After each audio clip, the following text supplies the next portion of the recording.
Hello viewers, वैद ICS law के online platform पर आप सभी का स्वागत है। हम लोग अपने नए सेगमेंट की ओर बढ़ेंगे जिसमें हम आईपीसी के जैसे क्वेश्चंस करते आ रहे हैं, आईपीसी इंडियन एविडेंस एक्ट, उसी हिसाब से आगे प्रिलिमिनरी के पॉइंट ऑफ व्यू से जो क्वेश्चंस हैं उनको डिस्कस करेंगे। जो हमारा सीरीज चल रहा है, जिस तरीके से डिस्कस किया जा रहा है उस तरीके से आगे कंटिन्यू करेंगे और हमारा जो नेक्स्ट सेगमेंट है, जो सेट नंबर 8 है आईपीसी का, उसके क्वेश्चंस की तरफ चलते हैं। और पहला क्वेश्चन हम देखते हैं। हमारा पहला क्वेश्चन क्या बात कर रहा है कि निम्नलिखित में से कौन सा अपूर्ण अपराध है। ठीक है, क्या है? Which one of the following is an inchoate offences. अपूर्ण अपराध इनक्वाइट ऑफेंसेस कौन से होते हैं? तो there are 3 types of inchoate offences in Indian penal code जो कि बताए गए हैं। कौन कौन से हैं? एक तो क्रिमिनल कॉन्स्पिरेसी आपका है, दूसरा कौन सा है आपका अबेटमेंट है, और तीसरा अटेम्प्ट है, जिसको हम यहाँ पर देख लेते हैं। इनक्वाइट ऑफेंसेस, इनक्वाइट ऑफेंसेस जो हैं इनको बताया गया है। देखिए, इनक्वाइट ऑफेंसेस, अटेम्प्ट जो हमारे सेक्शन 511 के साथ डील करता है, 511 में जो बताया गया है उसमें कई थियरीज बताई गई है अटेम्प्ट की। ठीक, ऑब्जेक्ट थियरी है, जॉब थियरी है, ऑन जॉब थियरी है, ये इस प्रकार की कई थियरीज बताई गई हैं तो अटेम्प्ट की। और उसके बाद क्या है? क्रिमिनल कॉन्स्पिरेसी जो हमारा डील करता है कौन सा? सेक्शन 120A, जो कि ऐड किया गया 1913 में, 1900 पूछा जाता है कब ऐड किया गया, और इसका चैप्टर नंबर क्या है? तो chapter number 5A, chapter number 5A जोड़ा गया था, 1913 में जोड़ा गया था। और ये भी कैसा? एक इनक्वाइट ऑफेंस है। नेक्स्ट देखिए अबेटमेंट। अबेटमेंट जो बात करता है वो कौन सा है? Section 107 of Indian penal code is talking about the abetment of the offence. तो ये जो 3 ऑफेंसेज हैं, इन तीनों ऑफेंसेज को इनक्वाइट ऑफेंस या अपूर्ण अपराध कहा जाता है। तो देखिए अपने ऑप्शन में, और इस ऑप्शन में देखिए कहां पर बताया गया है, क्या है? पब्लिक न्यूसेंस नहीं होगा, क्रिमिनल अटेम्प्ट होगा, और अनलॉफुल असेंबली ये भी एक इनक्वाइट ऑफेंसेस नहीं है, और राइटिंग भी नहीं है। तो सही ऑप्शन आपका क्या हो जाएगा? B. So B is the right answer of this question. कौन कौन से हैं आपने समझ लिया।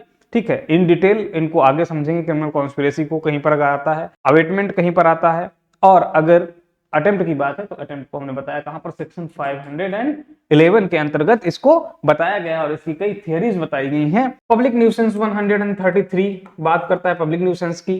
अनलॉफुल असेंबली जो है 141 ऑफ आईपीसी बात करता है, और राइट जो है, राइटिंग की जो बात है वो कहां पर बताई गई?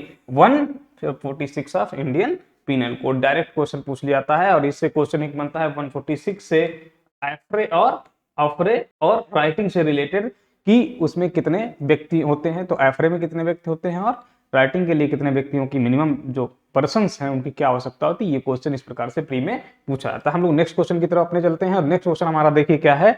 विच one of the following is not an illustration of section 89 of the IPC. Section 89 जो है, 89 किसके बारे में बात करता है? देखिए सेक्शन 87, 88, 89 ये सब बात जो करेंगे तो ये किसकी? कंसेंट की बात करते हैं और गुड फेथ की बात करते हैं। ठीक है, तो यहाँ पर क्या बताया गया है? किसी बच्चे के लिए, कोई इंसेन पर्सन है, कोई बच्चा है जो कितना एज क्या बताई गई? Under 12 years. एज याद रखनी है, अंडर 12 ईयर्स, 12 साल से कम का बच्चा है, कोई इंसेन पर्सन है, विकृत चित्त व्यक्ति है, अनसाउंड माइंड पर्सन है, तो उसकी बेनिफिट के लिए जो गार्जियन की कंसेंट होगी, उस गार्जियन की कंसेंट के द्वारा या गार्जियन के द्वारा किया गया जो कार्य होगा वो क्या होगा? और कैसा कार्य किया ना? In good faith for the benefit of that person या that child which is under 12 years of age. तो क्या होगा? देखिए, A confines his son, B for his benefit. यहाँ पे कंसेंट की बात ही नहीं आ रही है। ए स्कूल टीचर फॉर द, और जो कंसेंट बताएगी, कंसेंट कैसी? कंसेंट जब देखेंगे वहां पढ़ेंगे तो कंसेंट के आगे क्या लिखा है? एक्सप्रेस और इम्प्लाइड। तो इम्प्लाइड कंसेंट भी हो सकती है, या एक्सप्रेस, दोनों में से किसी प्रकार की कंसेंट है वो अप्लाई होगी यहाँ पर। A school teacher for a purpose of enforcing discipline inflicts moderate punishment upon a pupil age 11 years. तो देखिए एज क्या है? 12 वर्ष से कम है, 11 ईयर है। पीपल मतलब क्या होता है? पीपल मींस शिष्य। अपने शिष्य को, अपने चेले को क्या करता है? पनिश करता है, डिसिप्लिन को सिखाने के लिए। तो यहाँ पर क्या होगा? यहाँ पर कंसेंट कैसी मानी जाएगी? यहाँ पर इम्प्लाइड कंसेंट होगी। और पहला ऑप्शन छूट गया था, A father of B slaps B moderately for his benefit, ये भी नहीं होगा। A in good faith of pecuniary benefit of his own of his son B, ये बात क्या करता है? इमेस्कुलेट मतलब नपुंसक बनाने के लिए, उसको क्या है? नपुंसक बनाता है उसके फायदे के लिए। तो यहाँ पर जो देखिए जो कंसेंट की बात की गई है, और कंसेंट गार्जियन कंसेंट की बात की गई, तो वहां पर कंसेंट इंप्लाइडली कहां लागू हो रही है? यहां पर लागू हो रही है। तो option C is the right answer of this question. ठीक है, ये जो होगा वो सही आंसर हो जाएगा इस क्वेश्चन का 89 के हिसाब से। नेक्स्ट क्वेश्चन, और नेक्स्ट क्वेश्चन की तरफ हम चलते हैं। नेक्स्ट देखिए, A commits theft on property in possession of Y and while committing theft he has a loaded pistol under his garments kept for the purpose hurting Y in case Y resists. The offense committed by X is defined under which section in of IPC? मतलब x Y के कब्जे से कोई संपत्ति चोरी करता है तथा चोरी के दौरान वह अपने अंतःवस्त्र मतलब अंडर गारमेंट्स में क्या है, एक पिस्टल, लोडेड पिस्टल छिपाया हुआ कि अगर किसी प्रकार से कोई विरोध करेगा, वाई विरोध करेगा तो क्या होगा, उसको हर्ट कर देगा, उसको चोट पहुंचा देगा, अपने बचाव के लिए उसने इस तरीके से रखा हुआ है। तो पूछा है कि इस प्रकार की चोरी के बारे में कहां पर डिफाइन किया गया। देखिए कहां पर डिफाइन किया गया है, तो सेक्शन 382, सेक्शन 379, सेक्शन 390 और 381, ये सारे देखिए सेक्शंस, इनमें हम एक एक सेक्शंस को देखते हैं किस सेक्शन में क्या बात की गई है। देखिए जो थेफ्ट है, थेफ्ट जो एक जनरल प्रोविजन है थेफ्ट का, चोरी का, वो कहां पर बताया गया है, 378 में बताया गया है। और 378 का जो पनिशमेंट है इसका, वो कहां पर बताया गया, 379 में बताया गया है। तो सेक्शन 379 किसकी बात करता है, पनिशमेंट ऑफ थेफ्ट, और कितना बताया गया है, तो 3 इयर्स बताया गया है। ये कई बार क्वेश्चन में पूछ लिया जाता है, कितना बताया गया, 3 इयर्स बताया गया है। 390 जो बात करता है वो किसकी बात करता है, वो रॉबरी की बात करता है। किसकी बात करता है, robbery, is talking about robbery. और रॉबरी का बताया गया है कि कैसे, कि रॉबरी दो प्रकार से हो सकती है, there are 2 kinds of robbery, by extortion और बाय थेफ्ट, 2 प्रकार से हो सकती है। ये 390 डिस्कस करता है। 381 क्या बात करता है, 381 में बात करता है किसी क्लर्क के द्वारा, लिपिक के द्वारा या सर्वेंट नौकर के द्वारा जब कोई चोरी की जाती है अपने मालिक की वस्तु की, तो उसकी जो लायबिलिटी बनाई जाएगी, या वो कहां पर बताया गया है, 381 में। अब हमारे पास जो बचा हुआ ऑप्शन है वो क्या है, 382। और 382 जो है वो डायरेक्ट किसकी बात करता है, इसी की बात करता है जो यहाँ पर लिखा हुआ है कि ये है, while committing any person while committing theft he has a loaded pistol under his garments kept for the purpose of hurting when resist। कब, जब उसको किसी प्रकार से कोई विरोध किया जाता है तो उसको हर्ट करने के लिए, हार्ट पहुंचाने के लिए। और ये बात कहां लिखी हुई, सेक्शन 382 में लिखी है। तो जब आप सेक्शन 382 रीड करेंगे तो वहां पर एज इट इज ये चीज मिल जाएगी। इस हिसाब से जो हमारा क्वेश्चन का आंसर जो होगा, वो इस क्वेश्चन का आंसर कौन सा होगा, तो option A is the right answer of this question. Next question की तरफ चलते हैं। और नेक्स्ट क्वेश्चन हमारा क्या बात करता है, the main element of difference between conspiracy and abetment is. Abetment और क्रिमिनल कॉन्स्पिरेसी में वह कौन सा की डिफरेंस है जो एक दूसरे को अलग करता है, दोनों में डिफरेंस क्रिएट करता है। तो देखिए क्या है, conspiracy is a form of abetment, ठीक है, एक फॉर्म ऑफ अमेटमेंट है, लेकिन ये दोनों में डिफरेंस नहीं करता। Offence of conspiracy is created merely by an agreement to do an illegal act. C बात करता है existence of 2 or more persons is necessary in the offense of conspiracy। तो देखिए आप क्रिमिनल कॉन्स्पिरेसी में मिनिमम 2 लोगों की चाहिए जरूरत है, और अबेटमेंट में भी क्या हो, मिनिमम 2 पर्सन्स की आवश्यकता है। मतलब एक अबेट करने वाला अबेटर और एक अबेटेड पर्सन, ठीक है, अबेटेड पर्सन अबेटर 2 की आवश्यकता होती है। In conspiracy it is necessary that 1 or more person who are conspirator do some act in furtherance of conspiracy। ये भी कोई अंतर जो है बात नहीं करता है, लेकिन की जो डिफरेंस की बात करें तो आप देखेंगे क्या है, created by N illegal act. अब इसको कैसे समझते हैं, देखिए जब क्रिमिनल कॉन्स्पिरेसी पढ़ते हैं तो वहां पर सीधे सीधे क्या लिखा हुआ है कि ऐसा कोई एक्ट किया जाना जो कैसा इलीगल एक्ट है, या कोई legal act by illegal means, मतलब वैध कार्य को अवैध संसाधनों से किया जाता है। मतलब यहाँ पर कार्य कैसा बताया गया, इलीगल एक्ट की बात की गई है। जबकि जब अब आप सेक्शन 108 पढ़ेंगे वहां पर क्या लिखा हुआ, अवेटमेंट ऑफ ऑफेंस की बात की गई, अपराध के, और यहाँ पर इलीगल एक्ट की बात की गई है। इसलिए जो की डिफरेंस होगा वो कौन सा होगा, ये होगा option B is the right answer of this answer. So next, उम्मीद है समझ में आपको आ गया है। अगर आपको समझ नहीं आया है तो 120A और 108 जो है उन दोनों प्रोविजंस को पढ़ लीजिएगा और वहां पर ये चीज समझ में आ जाएगी। वहां पर इलीगल एक्ट की बात की गई है, और जबकि 108 में क्या बात है, अवेटमेंट ऑफेंस की बात की गई है।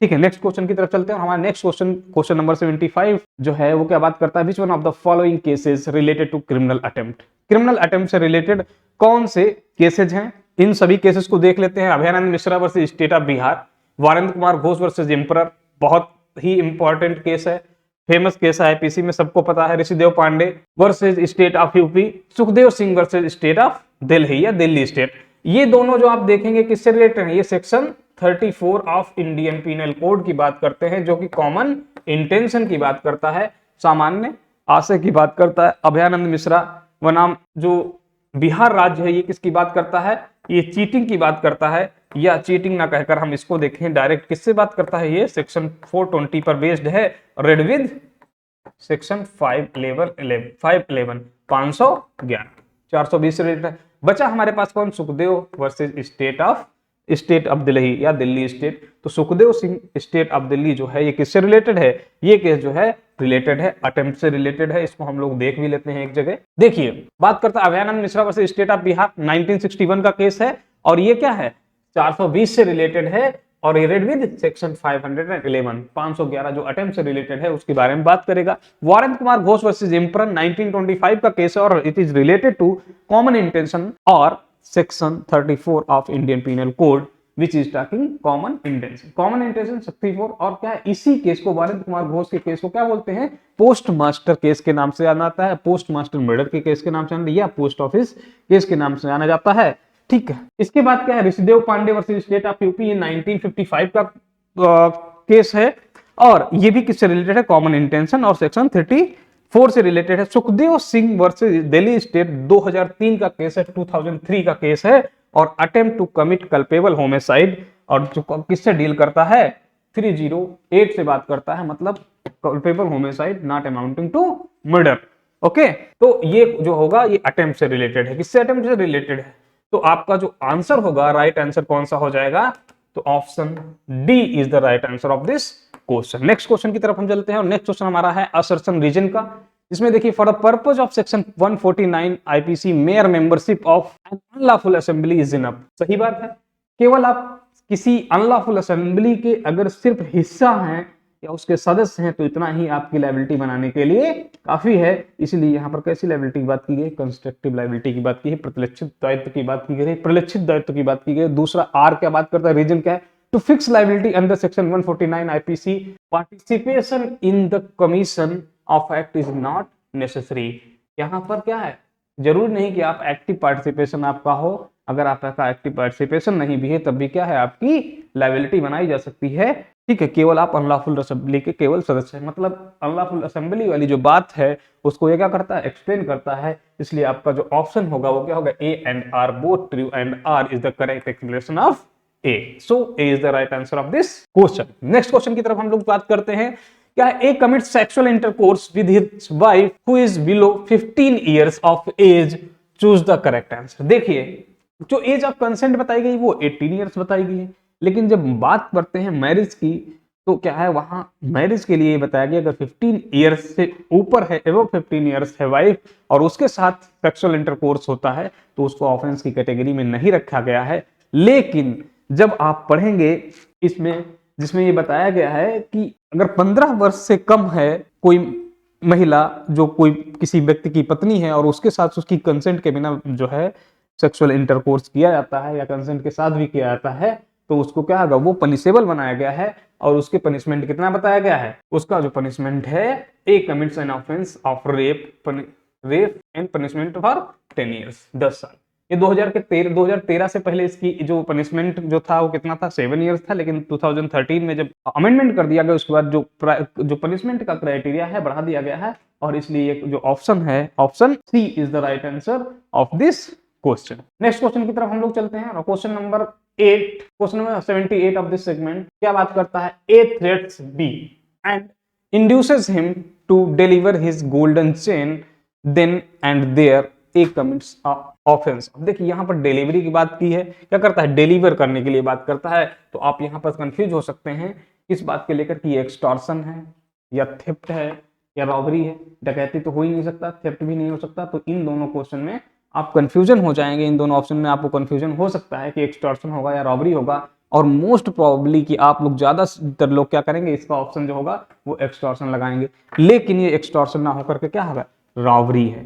कैसे, इसको जो देन एंड देयर वर्ड, ठीक है, डिलीवर देन एंड देयर मतलब तुरंत और वहीं पर जब डिलीवरी की बात करता है तो पहले हम देखें एक्सटॉर्शन और रॉबरी जो है इन दोनों में अंतर समझ लें। एक रॉबरी का एक पार्ट है क्या, एक काइंड ऑफ रॉबरी है क्या एक्सटॉर्शन, लेकिन दोनों में अंतर क्या है इस चीज को हम यहां पर देखते हैं। देखिए एक्सटॉर्शन जो है, एक्सटॉर्शन क्या बात करता है, word extortion is talking about the fear of any injury, मतलब किसी भी प्रकार की इंजरी की बात करता है, फियर ऑफ इंजरी की बात करता है। लेकिन जब आप पढ़ेंगे रॉबरी, रॉबरी में आप देखेंगे वर्ड क्या, इंस्टेंट वर्ड यूज किया।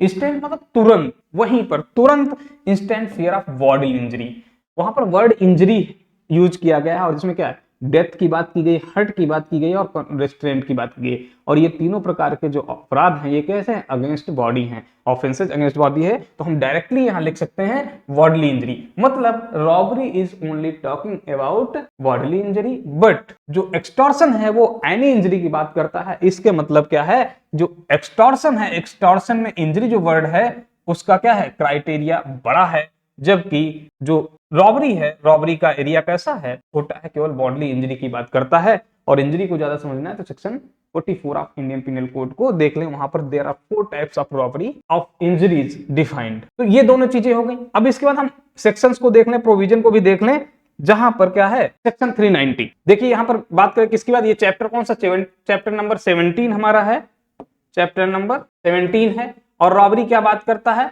इन ऑल रॉबरी देयर इज इधर थेफ्ट और एक्सटॉर्शन, मैंने 2 काइंड आपको बताए थे।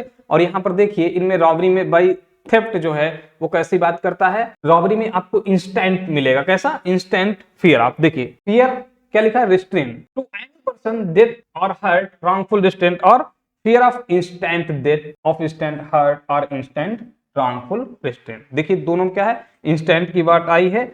और इसमें जब रॉबरी की और आगे बात करेंगे तो आप देखिए robbery, when extortion is robbery कब होगा, तो यहां पर भी आप देखेंगे क्या बात कर रहा है, तो इंस्टेंट रॉन्गफुल, फिर यहां पर वर्ड क्या है, इंस्टेंट डेथ। और ऐसे पर्सन को, और कहां पर, put in fear then and there to do to deliver up the thing. देखिए और यही आपके ये वर्ड देखिए, इंस्टेंट की बात करिए और यहां पर देखिए फियर कैसा फियर होना चाहिए, then and there to deliver up the things. और यही आप देखिए यहां पर आपके क्वेश्चन में क्या लिखा हुआ है, इस क्वेश्चन में आपके लिखा हुआ है क्या, देन एंड देयर। तो ये क्या हो जाएगा आपका, एक्सटॉर्शन ना होकर के ये रॉबरी हो जाएगा। So this is the right answer of this question, मतलब C option will be the right answer of this question. तो यहां कंफ्यूज नहीं होना है। नेक्स्ट क्वेश्चन की तरफ चलते हैं। 79 क्वेश्चन हमारा क्या है, A entrusted his plate to B his servant and B dishonestly sells it. V is the offender of, इसने क्या किया, क्रिमिनल ब्रीच ऑफ ट्रस्ट किया, थेफ्ट किया, क्रिमिनल मिसअप्रोप्रिएशन किया, या बोथ एंड ए एंड सी। अब देखिए यहां पर भी समझने की आवश्यकता है। अगर प्रोविजन पे आपकी पकड़ थोड़ी सी भी ढीली है, अगर सही से उस प्रोविजन को नहीं पढ़ा हुआ है डीपली, तो आप यहां पर भी क्या हो जाएंगे, कंफ्यूज हो जाएंगे। और देखिए ये बात करता है तो यहाँ पर ए और सी दे दिया है, और ये दोनों क्या है, क्रिमिनल एप्रोप्रिएशन, मिस एप्रोप्रिएशन भी दे दिया है, क्रिमिनल ब्रीच ऑफ ट्रस्ट भी दे दिया है। तो यहाँ पर और आपका डी ऑप्शन है, ए एंड सी। और आप क्या करेंगे, 90% स्टूडेंट्स क्या होंगे, ऑप्शन डी लगाकर आ जाएंगे। लेकिन इसका जो ऑप्शन ए है वो क्या है, इस क्वेश्चन का सही आंसर है। कैसे, क्योंकि जो क्रिमिनल ब्रीच ऑफ ट्रस्ट है, क्रिमिनल ब्रीच ऑफ ट्रस्ट, इसने क्या किया, उसको इंटरेस्ट किया था और उसने ऐसा क्या किया, इस जो इंटरेस्ट था, इस इंटरेस्टेड चीज को, एक प्रकार का कॉन्ट्रैक्ट था जिसको क्या कर दिया, ब्रीच कर दिया, तोड़ दिया। तो ये क्रिमिनल ब्रीच ऑफ ट्रस्ट के लिए क्या बनाया जाएगा, इसकी लायबिलिटी बनाई जाएगी। और क्रिमिनल ब्रीच ऑफ ट्रस्ट को जब आप पढ़ेंगे, सेक्शन 405 को जब आप पढ़ेंगे, तो वहां पर उसी में क्रिमिनल मिसएप्रोप्रिएशन वर्ड आ जाता है। इसलिए जो क्रिमिनल ब्रीच ऑफ ट्रस्ट में ही इंक्लूड है क्या, क्रिमिनल मिसएप्रोप्रिएशन ऑफ प्रॉपर्टी वाली जो बात है। इसलिए इसमें जो आपका आंसर सही होगा वो कौन सा आंसर सही होगा, वो आपका ए आंसर सही होगा। और हम इसको देख लेते हैं एक सेक्शन के माध्यम से। देखिए section 405 criminal breach of trust की बात करता है, क्रिमिनल ब्रीच ऑफ ट्रस्ट की बात करता है। और यहां पर देखिए क्या बात करता है, whoever being in any manner interested with property or with any dominion over property dishonestly misappropriates, क्या आ गया, dishonestly misappropriates or converts to his own use that property or dishonestly use the dispose of that property in violation of any direction of law prescribing the mode on which such trusted is discharged। देखिए क्या आ गया, miss appropriation जो word है वो यहां पर आ गया। तो क्रिमिनल मिस एप्रोप्रिएशन जो है वो क्या हो जाएगा, उसमें इंक्लूड हो जाएगा। तो इस हिसाब से आपका ऑप्शन ए जो है वो सही आंसर हो जाएगा इस क्वेश्चन का। और नेक्स्ट क्वेश्चन की तरफ चलते हैं। इसी के बाद हम नेक्स्ट हमारा क्वेश्चन क्या है, A commit sexual intercourse with his wife during separation without her consent, choose the correct answer. मतलब कोई भी व्यक्ति, कोई भी पति जो अपनी पत्नी से अलग रह रहा है या उसकी पत्नी अलग रह रही, सेपरेटली रह रही बाई द डाइवोर्स, डाइवोर्स के बाद या विदाउट डाइवोर्स म्यूचुअल कंसेंट से अगर सेपरेट रहनी है और सेपरेट रहने के दौरान अगर सेक्सुअल इंटरकोर्स करता है हस्बैंड, तो उसकी लायबिलिटी क्या बनाई जाएगी, तो ये हम पढ़ेंगे 375 जो है, 375 का बी जो है 375 में ये सारी सीधी बात की गई है। और वहां पर जो पनिशमेंट बताया गया है, जो मिनिमम पनिशमेंट बताया गया है वो कितना है 2 इयर्स होगा, और मैक्सिमम वो पनिशमेंट कहां तक बढ़ सकता है तो 7 इयर्स हो सकता है। मतलब A commits an offence of rape punishable for 7 years, क्योंकि यहां पर बात करता है A commits an offence punishable for 2 years, क्योंकि फॉर 2 इयर्स को तो मिनिमम और मैक्सिमम दोनों दी होते तब भी सही होता, लेकिन हम यहाँ पर क्या करेंगे मैक्सिमम को लेंगे और हम क्या हो जाएगा इसका ऑप्शन ए जो होगा वो सही आंसर हो जाएगा। तो इसको अगर देखना है तो आपको बताया मैंने सेक्शन 375 बी जो है उसको देख लीजिएगा, वहां पर ये एज इट इज मिल जाएगा पनिशमेंट का प्रोविजन। तो इस हिसाब से ये हमारा जो सेगमेंट था इसके 10 क्वेश्चन कंप्लीट हो गए, और इसके बाद हम आगे कंटिन्यू एविडेंस आईपीसी के क्वेश्चंस कंटिन्यू करेंगे, प्लस साथ ही साथ और भी सब्जेक्ट हम शुरू करेंगे उसी के इस प्रकार से प्रीलिमिनरी के पॉइंट ऑफ व्यू से क्वेश्चंस को डिस्कस करेंगे। तो आई होप कि आप लोगों को चीजें समझ में आ रही होंगी और ऐसे ही आगे हम इसको कैरी करते चलेंगे। ओके, तो thank you so much viewers.